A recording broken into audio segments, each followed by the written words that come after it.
Hello and welcome to CPT431, which is Java Programming Principles 2.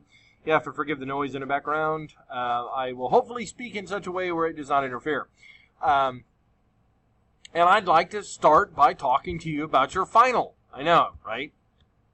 Whoa. Okay. So, Java Programming Principles 2 is more advanced Java programming that it starts to involve overriding and overloading, which would be the first week, subclass and superclasses, abstract classes, double buffering, and then we talk a little bit about planning, which when we get to the planning stages, some people kind of get that look like, I don't understand why we're talking about planning. Well, one of the biggest things, or one of the bigger things in relation to creating a programmer or going out into the world and doing this is you have a number of projects. Unfortunately, a lot of programmers cannot plan themselves out of a paper bag. So this is our attempt as a college to kind of get you to think about, all right, there's many different elements involved with planning. How do you think beyond, oh, this is a great idea, but if you're not going to have time to implement that great idea, how do you modify that great idea so it works with something else? What are some options involved? Different things along those lines.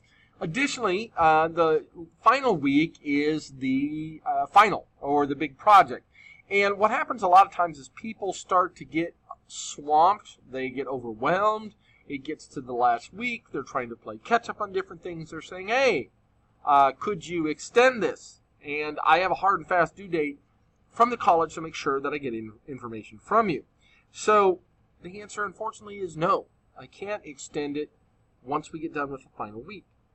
So I would encourage you to not only try to keep up, try to work ahead so that way when something happens, you're already ahead of the game where that's concerned. Inevitably, if you wait to the weekend to do your homework and you run into a problem, there is a 24-hour wait time before I respond.